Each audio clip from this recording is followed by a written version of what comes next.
how would you advise them to prepare or to think about this moment that they're in personally with respect to how these tools are actually going to affect them? Well, there are several ways to reason about the future that we're creating.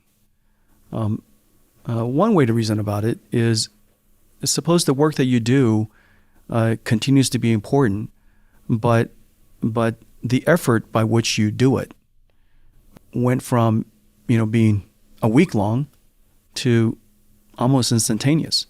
That the effort of drudgery basically goes to zero.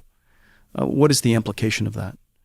This is very similar to what would change if all of a sudden we had highways in this country. And that kind of happened, in the last industrial revolution. All of a sudden we have interstate highways. And when you have interstate highways, what happens? Well, suburbs start to be created, and all of a sudden,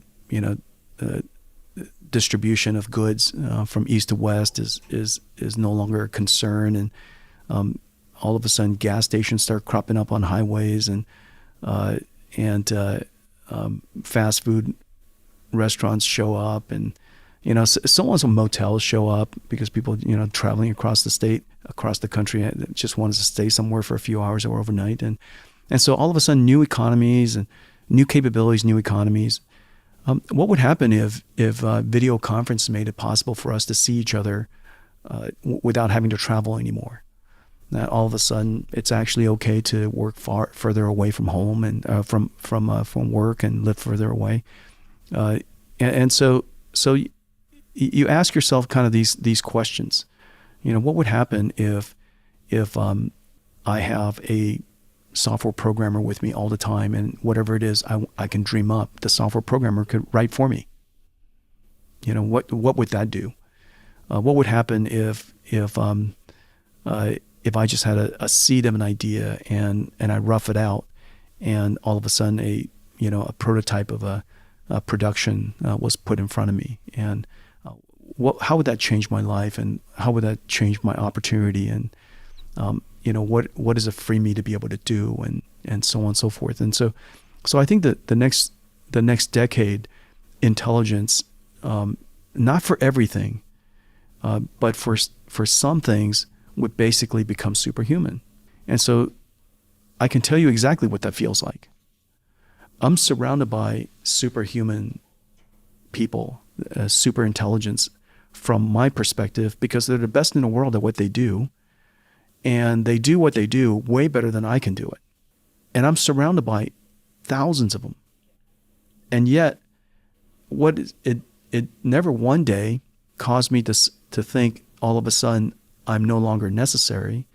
It actually empowers me and gives me the confidence to go tackle more and more ambitious things.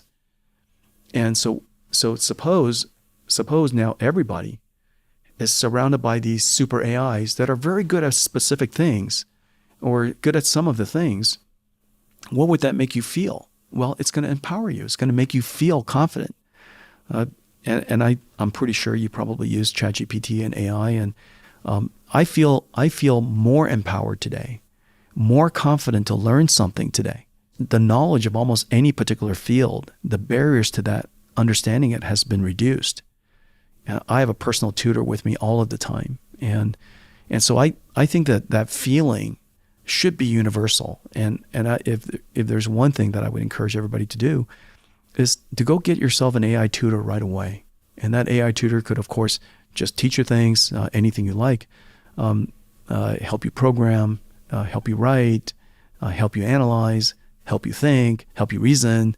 All of those things is going to really make you feel empowered. And I think that's going to be our future. We're going to become superhumans.